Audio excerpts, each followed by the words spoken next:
Hey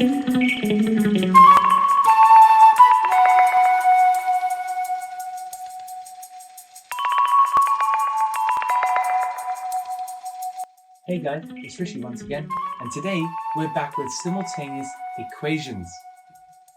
So, what are simultaneous equations? So, simultaneous equations require algebraic skills to find the values of letters within two or more equations.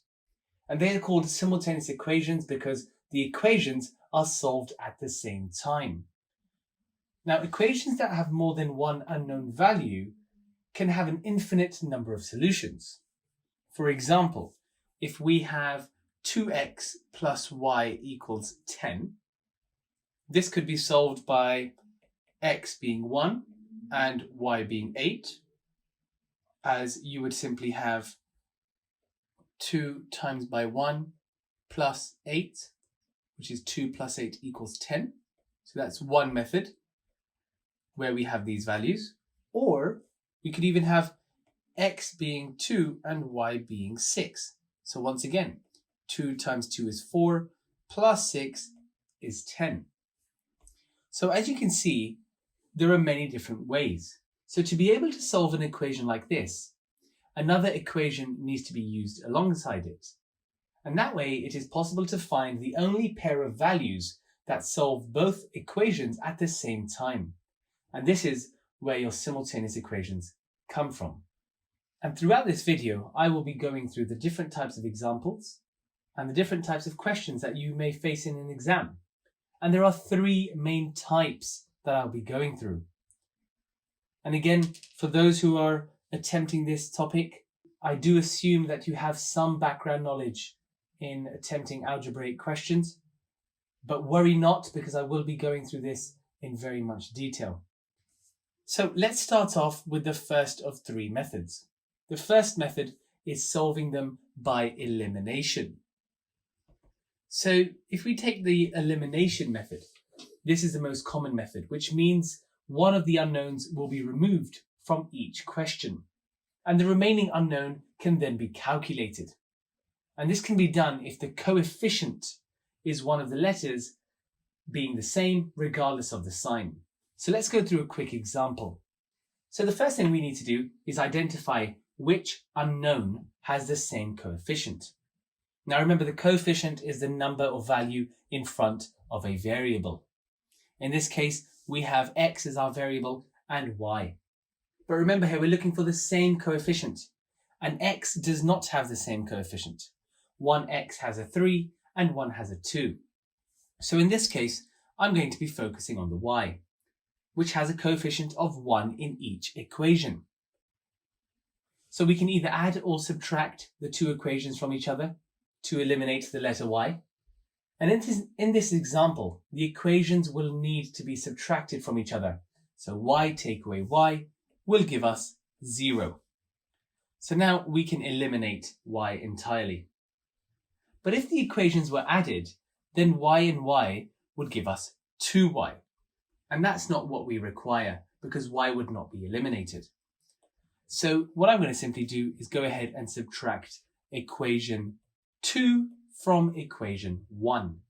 Again, it's also a quick tip and trick is to always label your equations to avoid any discrepancies. So we know 3x take away 2x is x. We know y take away y is nothing. And 11 take away 8 is 3.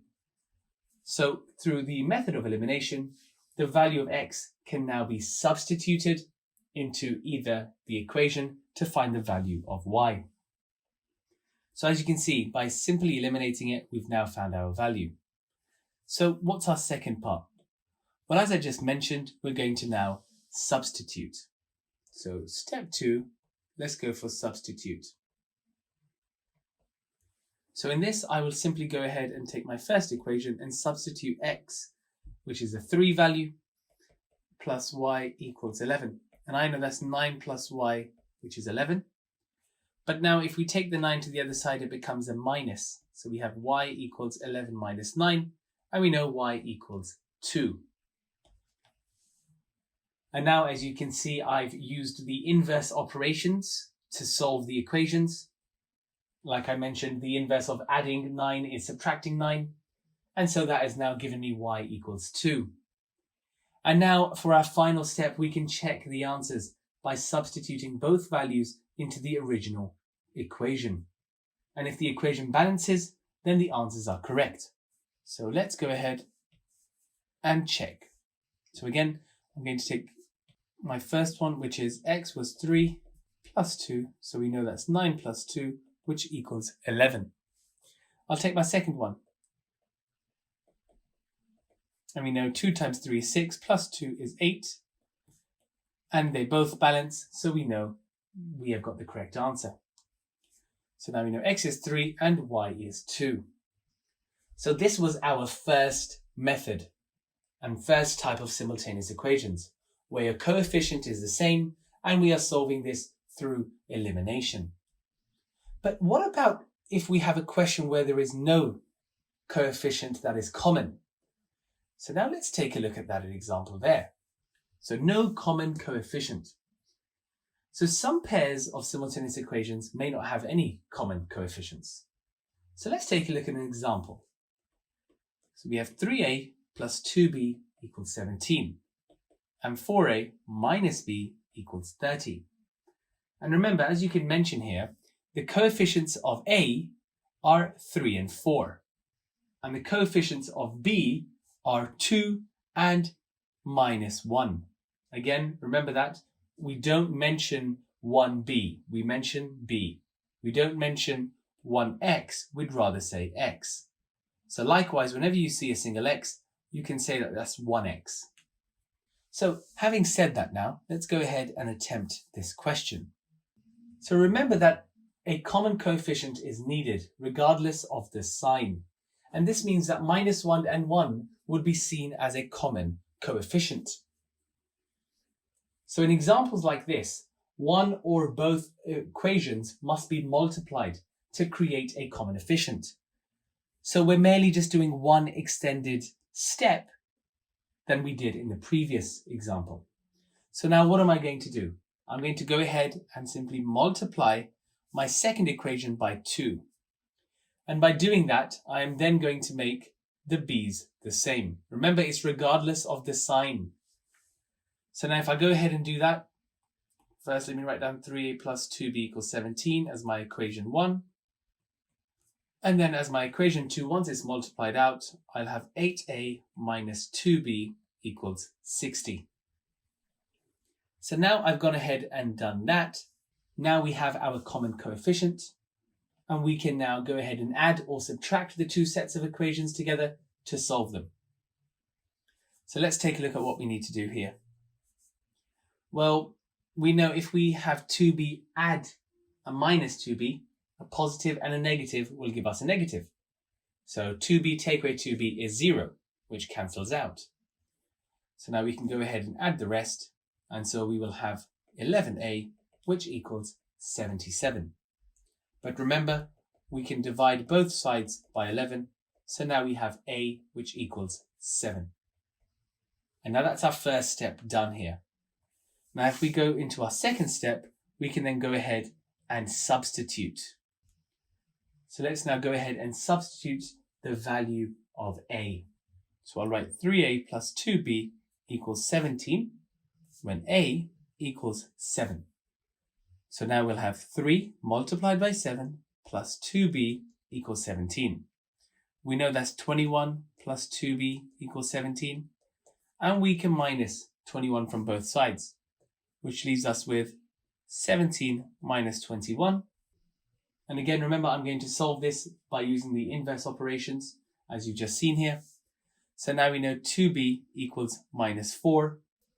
And so if we divide both sides by 2, we will then have b, which equals minus 4 over 2, which is then minus 2. So now we know that b equals minus 2. And all we now need to simply do is check our answers. So I'll draw my box and let's check. So again, I'm going to take my first example, which is 3a plus 2b equals 17. And I'll multiply it out. So 3 times 7 plus 2 times minus 2 equals 17. So we know 21 plus minus 4 should equal 17. And we know that is true, where a plus and a minus gives you a minus. So that's 21 minus 4 is 17. And so now we know that works. We can go ahead and check this with our second equation. Please remember though, as we expanded our second equation, we are not going to work with the expanded one, but we'd rather work with the one that we started initially with. So let's go ahead and do that here. So 4 bracket open 7 minus 2 equals 30. So we know we have a 28 here. Minus and minus gives us a plus, and that works very well. Marvelous. So I hope you can see how I've gone ahead and I've checked to see if they both balance. In this case, they do. And so our answers are correct. So what have I gone through? I've gone through the first method of elimination when our coefficients are the same. I've then gone through the second process and second example. However, this is where our coefficient is not common with each other. But despite that, we have still been able to do the additional step where we are then making the coefficients the same and then calculating them out. And so I hope those two examples were useful. The third example is where we go into problem-solving questions. And once again, I will go through those word problem examples as we progress through the document. But for now, I really want you to get to grips with the two main methods. So without further ado, let's go ahead and get started. Question 1. 4x plus 3y equals 18.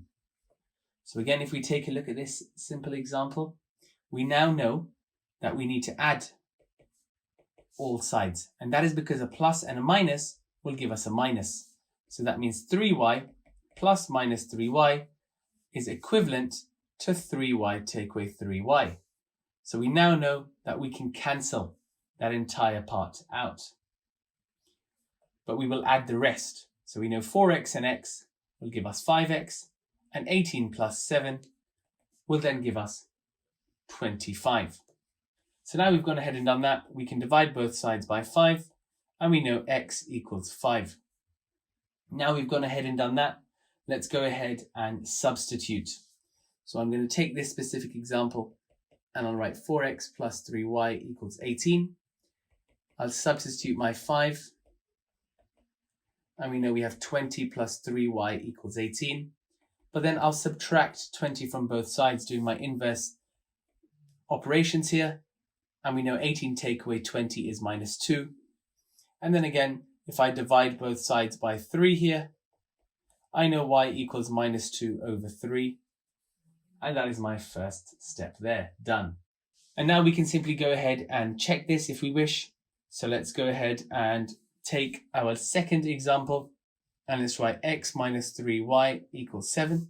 We know x is your 5 minus 3 minus 2 over 3 equals 7.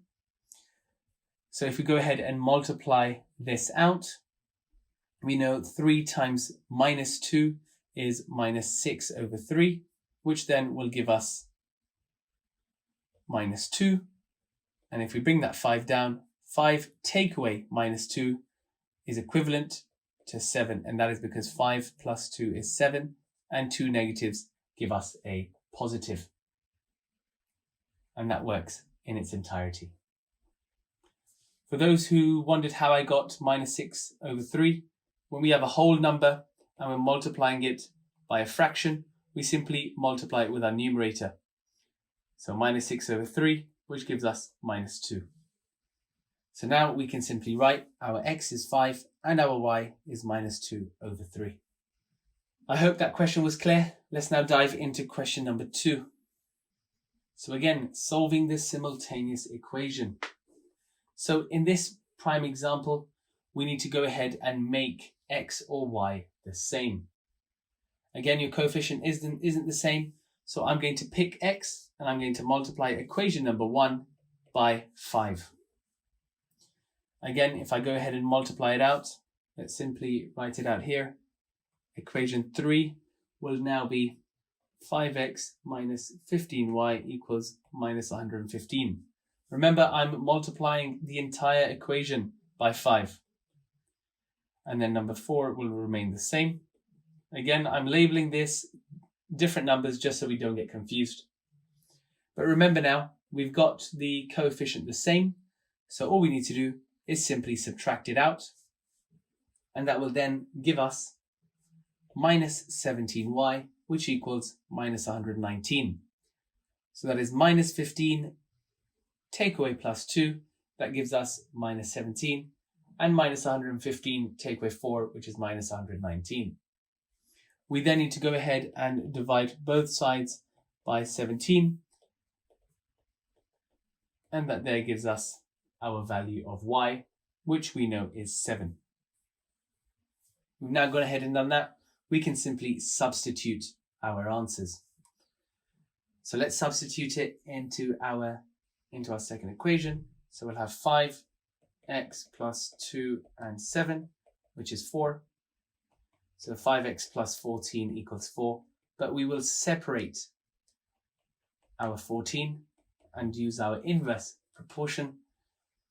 Use our inverse method. So we have 5x equals 4 minus 14, which will then give us minus 10.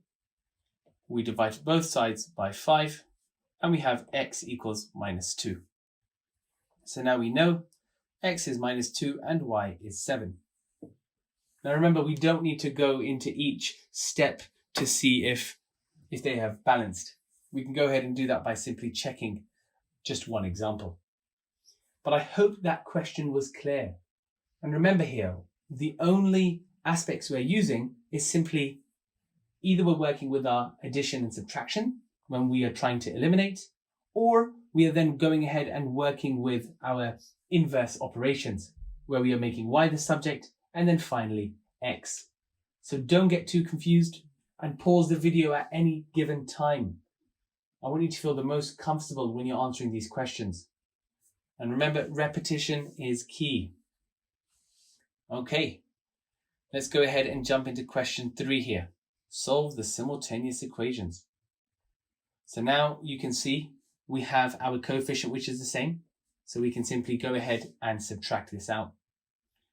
So we know 5y take away y will give us 6y. Minus 10 take away 8 will give us minus 18. We can then divide both sides by 6. So we know y equals minus 3. Before going ahead and simply substituting this. So again, if I take 2x plus 5 and minus 3, which equals minus 10, we know 2x plus minus 15 equals minus 10. But if I go ahead and add 15 to both sides, we now know 2x equals 5. And then x will equals 5 over 2, or you can say 2.5. And there we are, guys. You can simply write that out as x being 2.5 and y being minus 3. So I hope that question was clear. Okay, let's dive into question number 4. And now in this particular question, you can see that the coefficients are not the same. So what are we going to do?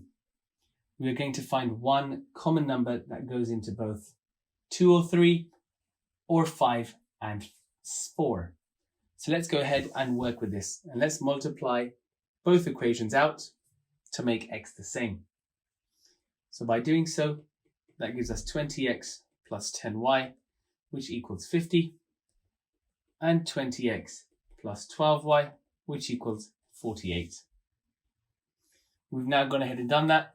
We can simply go ahead and subtract these out to eliminate the 20x.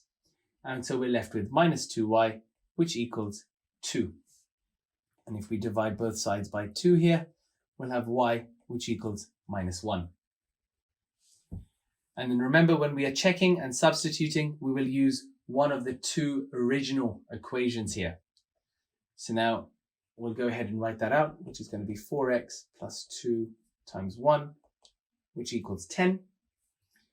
We know that's going to be 4x minus 2. And then if we add 2 to both sides, we'll have 4x equals 12 here. and then divide both sides by 4. Remember, inverse operations, we'll have x equals 3. And that there brings us to the end, which is 3 and minus 1. So I hope these questions are now clear and you're becoming way more confident. I'm now going to go through the final question of this video. Again, remember we're focusing on the main two methods, which are going to be the elimination method, when the coefficients are the same, and when the coefficients are not the same. Now in the first instance, we can see that the coefficients are the same.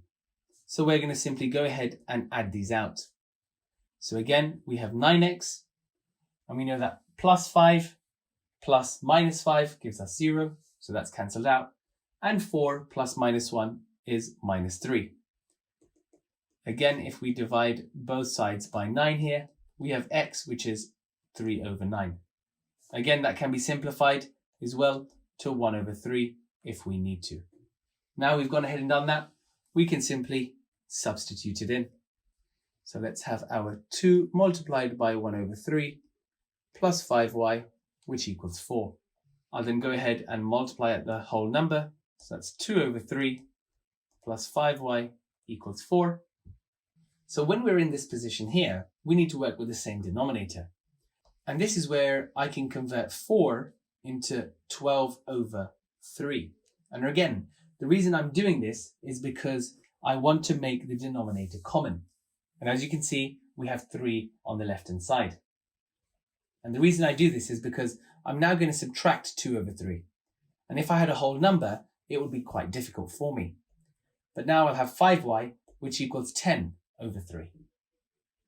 And then when I divide both sides by 5 here, I'll simply have y, which then would give me 2 over 3. And there we are. So I had to do an additional step, but then I finally got my answer.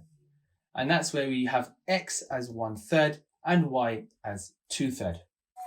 And that there brings us to the end of part 1 of simultaneous equations. I hope that was clear, and I hope you now are way more confident than you were at the beginning of the lesson. Take things slow. If you don't understand a question, pause the video, redo it again. Look at the steps I've taken to get the solution. It's not a race and it will take time. But that there brings us to the end of our session. Please don't forget to subscribe so you can be assigned to the notifications when a new video is released.